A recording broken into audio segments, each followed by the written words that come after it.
沈师傅，车子在过颠簸路段时有异响，是怎么回事呢？大家好，我是星驰坊小沈。今天有一位车主跟我说，走那个烂路的时候，听见底下咯哒咯哒的响。我们来看一下是什么情况。好，我们来检查一下底盘。好，通过晃动发现方向机连接杆有点晃动，我们拆下来看看。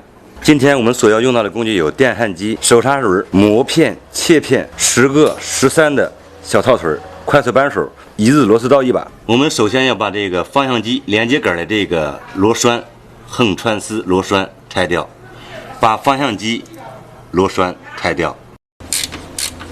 我们把连接杆的上端螺栓拆掉，这个连接杆可以拿掉了。好，我们来拆一下。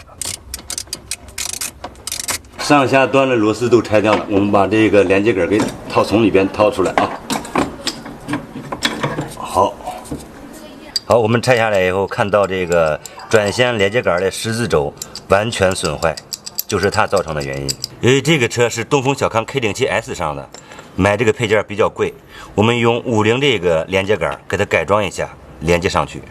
由于这个东风小康 K07S 这个头是细头，这个50这个头是粗头，然后我们从这儿切断，然后再接住它，用电焊焊住它。我们进行一下改装。刚才我们把距离已经比划好了，现在我们开始真正的维修。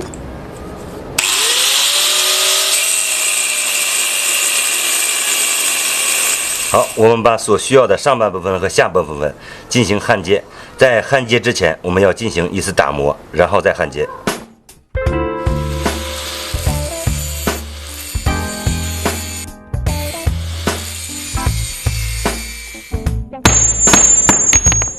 我们进行下半部分打磨。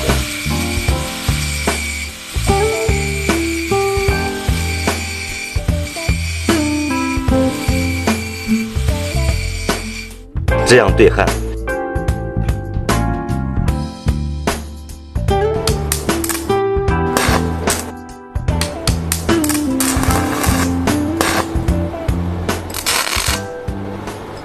焊接以后，我们把接口打磨了一下，看看怎么样。我们把焊接好的连接杆安装在车上。